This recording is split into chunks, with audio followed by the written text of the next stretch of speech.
Howdy, people. You know that sound. That is the Unfiltered Band. It means another episode of Unfiltered coming at you right here and now. It's the Patrick Ewing episode. Well, it's number 33.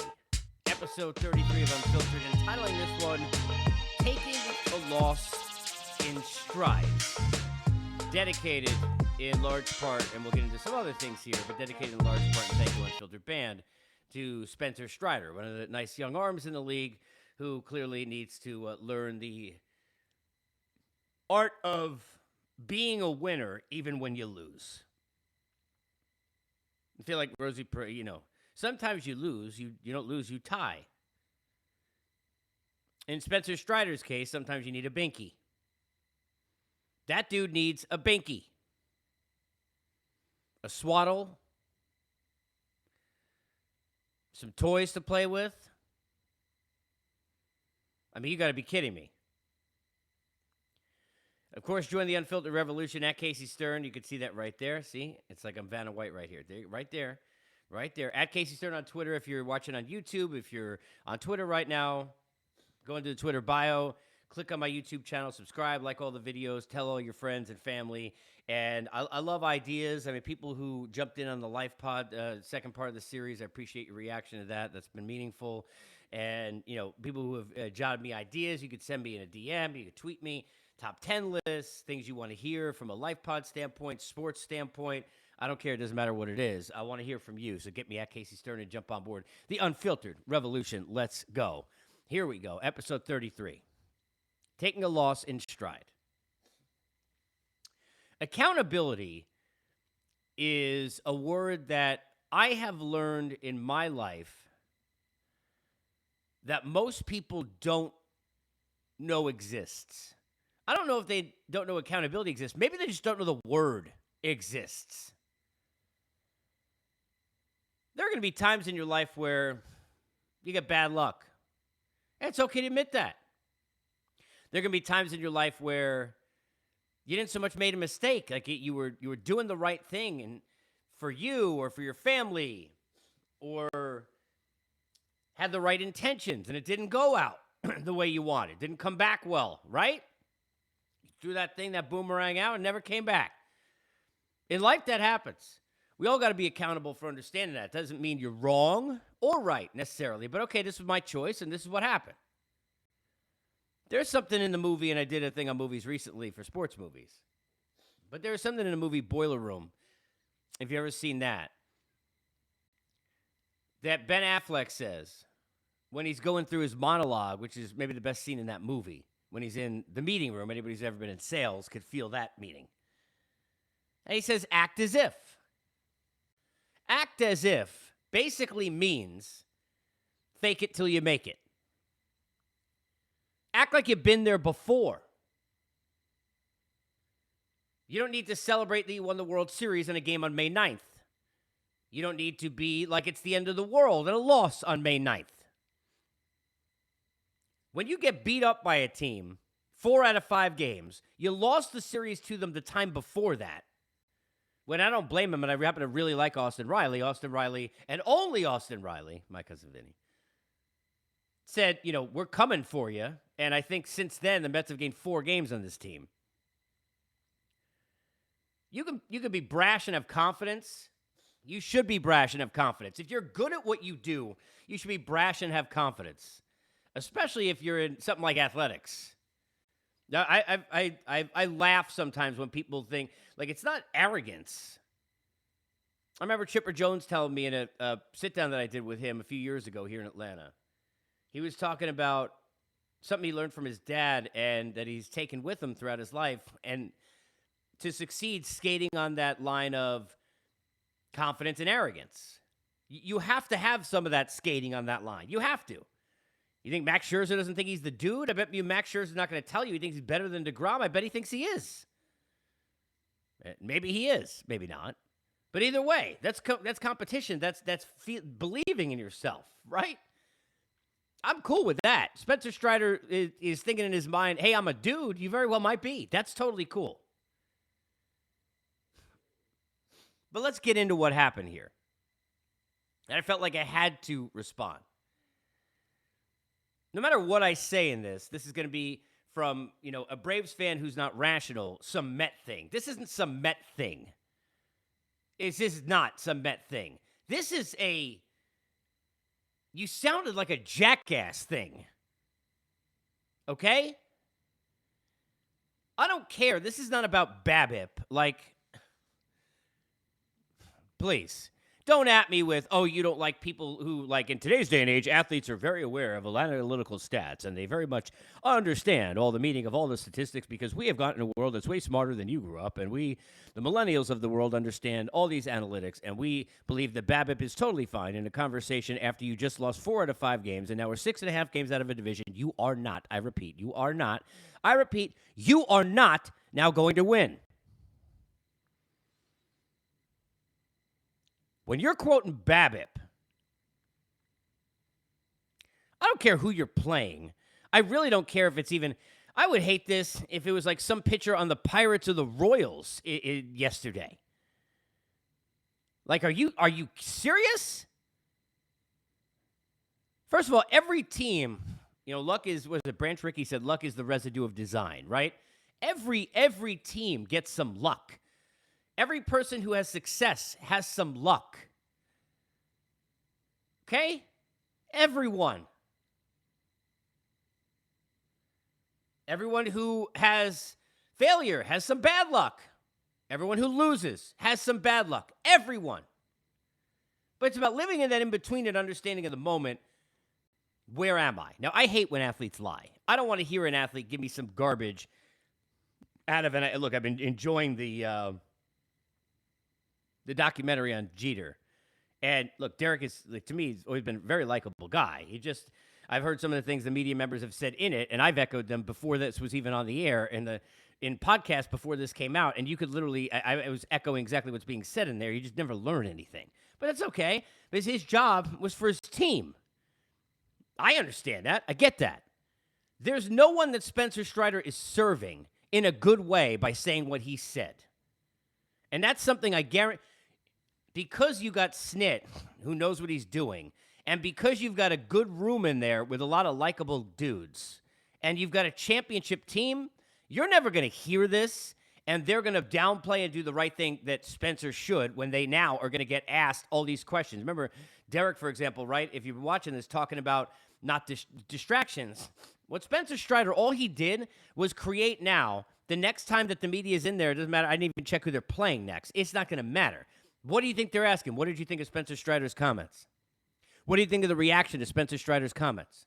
What do you think about now Met players? What do you think of his comments? You don't give bulletin board material to a team that just whooped your ass. All right? You don't give bulletin board material to a team that just beat you every which way to Sunday and beat you on Sunday. Does that mean they're guaranteed to win the championship? No.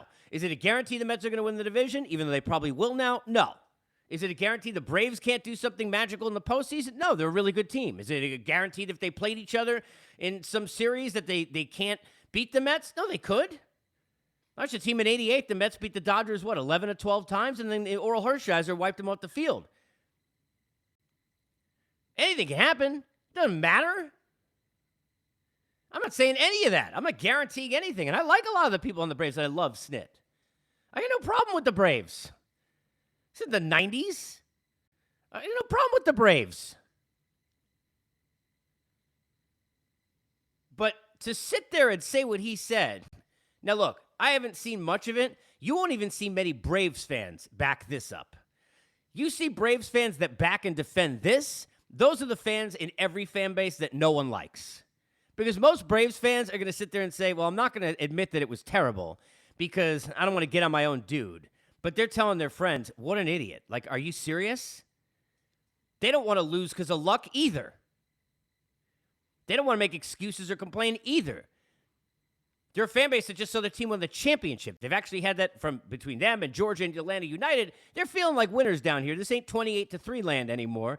They don't want to sit there making excuses either. That's why you don't see people jumping defending Spencer Strider because they know what he did is stupid. And if another player on another team did it, they'd be destroying that dude. As well they should.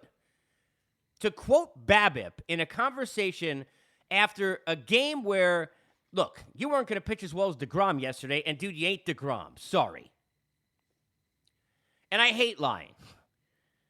But it wouldn't have been a lie to tip the cap to DeGrom, and then you're not tipping the cap to the offense, right? You're not saying they're lucky, but you're saying, look, hey, I didn't get done what I wanted to get done tonight, but it wouldn't have mattered with what DeGrom was doing over there. And do it that way if you want, Or, I'm trying to put this behind me already because, we're not caring about standings. We know we can beat this team. You want to be confident that way? It's totally cool. That's fine. This division's not over. We got a long time left to go. We believe in ourselves. Sure, that's fine too. You're going to quote BABIP? Let me tell you, what was the BABIP on Naquin's homer? The first one he hit, which was out in like 0.6 seconds. Or the two he hit in that game, or the one Alonso hit in that game, or the one Vogelbach hit in that game. What about the double into the gap by Canna? You want to talk to me about Dansby Swanson's errors in the first 3 innings? And Max Fried could have said what you said. Hate to tell you, pal. Oopsie. Max Fried, who's a dude, and he's better than you. Way better than you. Sorry. He could have said something like that, and he fell, and the whole thing. That didn't go well. But you see what Taijuan Walker said? One of the craziest part about Max Scherzer and why, I have said, and I continue to say this, the Mets may lose. I don't think they're going to lose this division now. That's not being an ass. That's just numbers and the way they're playing. All right? I don't think with the pitchers the Mets have, if they stay relatively healthy, that they could be sub 500 in a span of 20, 30 games, which is what the Braves are going to need to cut this gap. That's math. There's some BABIP for you, Strider. That's some math. I feel like calling him Stryker from Airplane. There you go, Stryker. All right? Seriously, Stryker. It's come on, man. It's I feel like in Nothing But Trouble. Banker, Strider. Hello, Strider. I can go on forever. I'll never let go, Strider. All right, anyway. Point being, it's this division's probably over. But you know what's great about Max? And why I've said, they're not going to... The Mets aren't going to Met. They may lose. They may not win the World Series. Oh, that's definitely possible. I said this yesterday, and I was covering this team. In 2006, that's a better team than 2000. Yadier Molina, Aaron Heilman, no excuses. It is what it is. Didn't happen. I go back to that 6th inning after Endy makes the catch. Valentin, and I can't remember who else it was. They got 2 runners on board. I think it was first and second. Endy was up. It was with a 1 out, I believe. He gets a hit in the gap there with the catch the inning before that, and then they probably win that game. I mean, he'd be forget it. His strength to be here. He'd be a hero everywhere. That was a better team than the team that made it in 2015 or 2000. It's clearly was a better team. The 99 team that lost after the Grand Slam single when Kenny Rogers was out there when it should have been Octavio Dotel, that was a better team than 2000. There's no guarantee. This is the best Met team since 2006 for sure. That doesn't mean they're definitely going to win. They could lose the division. Probably not going to just because of the numbers game right now, but they could. Sure. You want to tell me the Braves who have 7 games left again and win all 7 of those games? It could happen. So the Giants do it to the Padres late in the season in 2010. So the Mets and Yoenis Cespedes do it to Drew Storen and the Nationals. Right? 2015? Yeah, sure it's possible. You want to be confident about that? I'm totally cool with that. You want to be even cocky? I'm totally cool with that because Strider's got some great stuff. He's a dude. Shave, please. Seriously, please, Boogie Nights. Just shave. But my God, BABIP?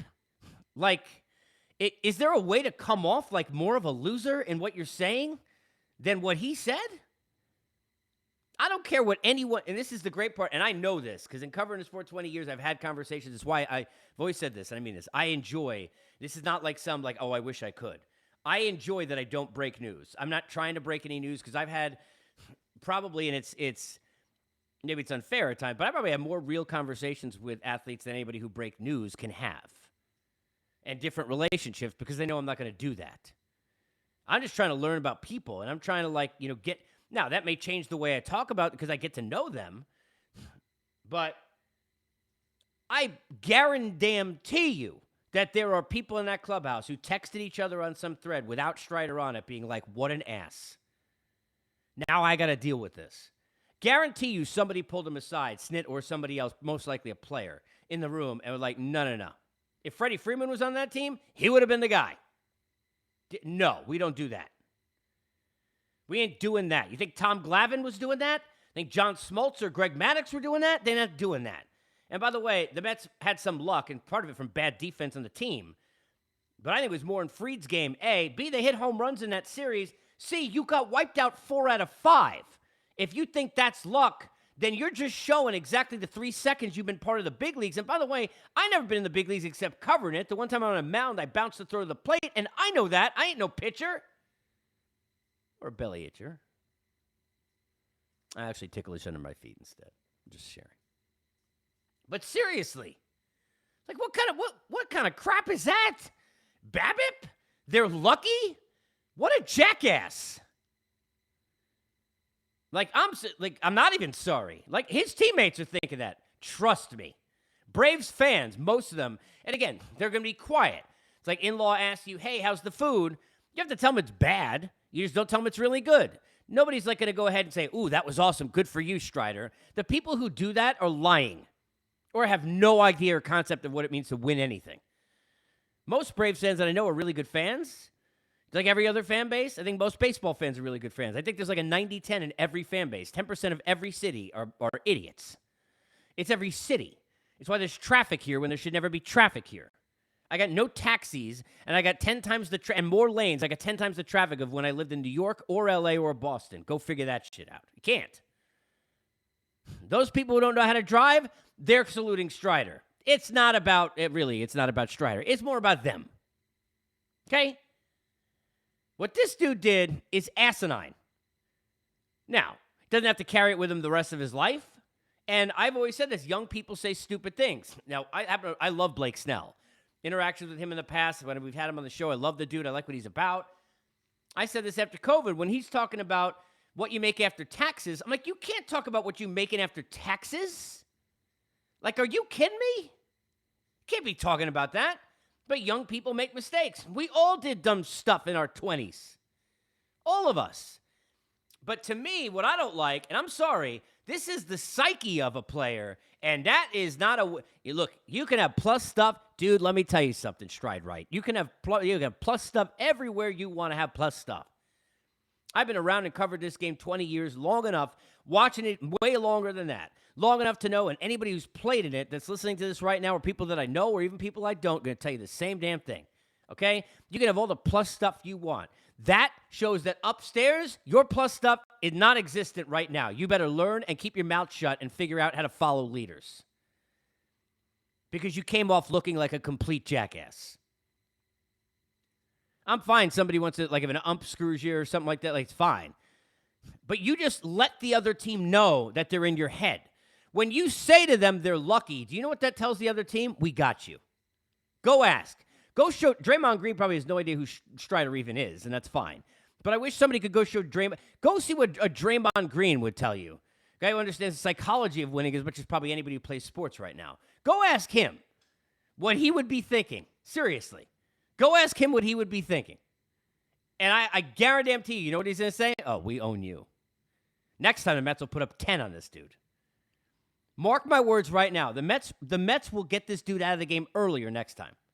Because they already won. This is like the Yankees and the Twins, when the Twins can't even get on a plane in a series because it's already over. When you say they're lucky, you're afraid. Sorry, that's real life. This isn't a Met Braves thing. I have people yell at me, and I tweeted this. You go back to the first or second game in the series. In the middle of the game, I tweeted, I love watching Austin Riley. Love the way he plays. I think he's a terrific dude. Had him on the show a couple of times. Watched his interviews. I mean, he is the real deal. That's an incredibly likable human, and the way he plays and all of that. I have people yelling at me, don't tell me this in this series. Who cares? Met fans telling me they're going to unfollow me. Like, I don't really care. Like, I just tell you how I feel, right? This isn't about, like, I don't like the Braves, which some jackass is going to take this as, and that's fine. I don't really care. This isn't about that at all. This is about, there ain't nobody who's worth any winning in their life or in sports that would ever think that. And it's not just say that. You know, a lot of times they say, like, you know, when people are like, you know, drunk dial somebody, it's like, oh, well, these were not, you know, this is not what I normally would have done. You know, I have no problem telling anybody. I'll tell you a quick story. Look, I always tell you stories. I don't like flying. And there was one time many years ago, somebody gave me an Ambien on a cross-country flight and said, here, this will help you sleep, right? And I had taken like a Xanax before, an Ambien. I didn't realize I had my phone on.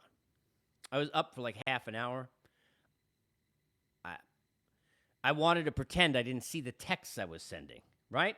All the things you're thinking, it's like, oh, now, hey, I'm floating on, here I am, I'm walking on air, right? But your inhibitions are gone. If you're saying what Spencer Strider said, that means you're thinking it. Thinking it is a loser mentality. Doesn't mean he won't change or learn. Doesn't mean he can't. Doesn't mean I'm not telling you. I know he's young. Doesn't mean he's a bad person. But what he said is a sign of being a loser. No winners think that way at all. I mean, that is brutal.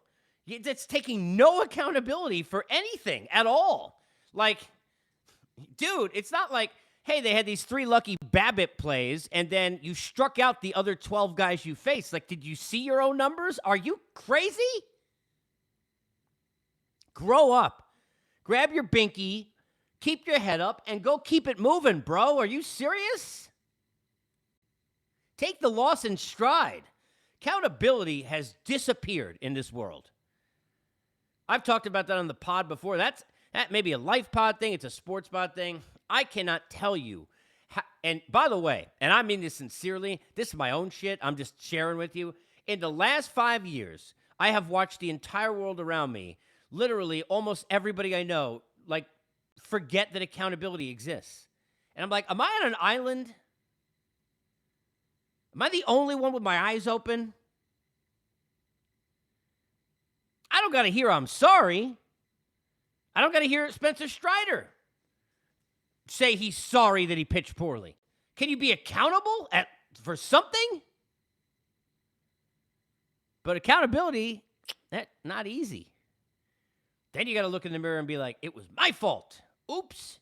Then you got to tell family, friends, teammates, it's your fault. Oops. Guess what? You know the people who don't do that? The people who will never win in life. Ever. I take L's. I've taken more L's than Mets PR over some years I've watched them. More L's in the last 2 years than Mets PR. More L's than Mr. Met, who was taking one and then giving the finger. Well, you know what? At no point did I think I was perfect, I didn't do anything, or that I couldn't learn from it. And I certainly wasn't thinking of anyone's BABIP. Citing that is like, can you give this guy a wedgie fast enough, please? Are you serious? BABIP? You just got smoked 4 out of 5 games. You're 6.5 out by a team that is clearly better than you are. They're better than you. Sorry. Does that mean there's a guarantee in baseball? There never is. Phillies were better than Giants in 2010. The Nationals, with Strasburg healthy, were seemingly better than everybody. The Yankees and the Expos at the time were better until a strike. You have a million things that could happen. Mets of the 80s seemed like they were, prime better than everybody else, and then, had a lot of things get in the way. Earl Hershiser, drugs, everywhere in between. But they're better than you are, bro. We got to get better is what you should be thinking. We got to play better is what you should be thinking. We're going to make sure those games count at the end of the year. You watch. You want to be brash that way? That's what you do. You don't sit there and give me BABIP and they're lucky. Like you came off like a complete jackass to your own teammates. I don't care if they say it to you out loud or not. I guarantee you, I know they're saying it to each other. Because we would say it to each other. I would say it to somebody if they said that. I would lose my you-know-what if any member of any team I was ever on ever did that. If I was ever part of a show and somebody said, like, out loud on the air, like, hey, like, we're sorry we weren't good today, but it was because of the technical difficulties, I would reach over and smack them if they were in a booth next to me on a show I was part of. Like, are you kidding me? The BABIP? What a joke. That's some nonsense, man. Come on. That's crazy. That is just crazy. Somebody had tweeted me And I just realized the way that I want to do this. So let me see if I could find this, even though we're live podcasting. I've said this before. I said this in the first episode. I haven't edited any of these. None of these will be edited. And there are going to be some people who are like, well, maybe you should edit this. You should edit that. And like we've had our own technical difficulties, and I feel bad at times, right? But I don't believe in, being unfiltered. Unfiltered basically means to me being totally unedited, and I want to roll that way. That's how I want to be. I want people to know that I'm just kind of coming at you with what I got, and this is the way that things are going to roll. So I'm trying to find this piece. Somebody had asked me about that they enjoyed the Life Pod, and Kip is the person's name, and I appreciate this, and thank you for the thoughts. But they had told me that they liked the Life Pod, and they had asked me if I would jump in and talk about what it was like being a dad for the first time because they're about to be a dad. So I wanted to do it this way rather than just wax poetic. And it's an amazing thing. It changes your life. I've seen it change athletes' life. I've seen it change athletes' lives. But I'm going to read you. This is not that long. It's like one page. But I told you I like to write. I wrote this a long time ago. This is called The Pivotal Moment. This is about the moment I remember most about being a father. And it's written, well, you can't see, I guess. But written right here. Hopefully my writing was good. I hope the BABIP didn't screw me up, right, Strider? Striker? Jeez. When I became a dad, my entire life changed. Suddenly I wasn't fending for myself anymore. To be quite honest, I wasn't even thinking of myself anymore. Priorities completely changed in an instant, and it's the greatest blessing and gig in the whole world. I'll never forget when we had our first child and I hit what I've referred to as the pivotal moment. This was the moment I always look back in and when I realized that you've lost your phone a friend, are transported into the body of Tom Hanks' character in Castaway. The very large difference, of course, being that this isn't a volleyball, it's my firstborn son, Lucas. After the countless visits from nurses throughout your stay at the hospital, suddenly you find yourself heading towards the car and packing your new baby into that car seat that you took 30 extra minutes trying to jam into place because the directions didn't seem to do the experience any justice. Before you know it, the nurses have walked you out to the car. They're closing the doors and waving goodbye as you prepare to pull away from the front of the hospital as if you've got a just married sign on your bumper in a scene from a John Hughes movie. But now what? Silently, as your facial expression of confidence that you're forced to stick on yourself like cement is sitting there, you and your better half are screaming to yourselves as if you've got the courage to admit it aloud and expressing to each other the following: now what? As much as you're carrying the attitude of you've got this during the hours and days that follow a child's birth, you're doing so while riding a bicycle with firmly planted training wheels. No matter what mistake you make, what question you need to ask for the 7th time, or anything in between, you're as good as gold because you got the backup. Now the backup's gone. This is the pivotal moment. I'll never forget pulling away from the hospital and the 2 to 3 minutes of awkward silence, my hair just stood up because this is true, that followed. Both my wife at the time and I knew that everything about our entire lives would be changed moving forward. Every decision, every moment, every breath. This is the moment that separates the future from literally everything that had happened in my entire life before I put that car into drive. That is the best way, Kip, for me to describe. I cheated a little bit because I'd wrote it already. But for me to describe what it's like to become a dad. And best of luck and God bless. At Casey Stern, Unfiltered Revolution. Keep it coming.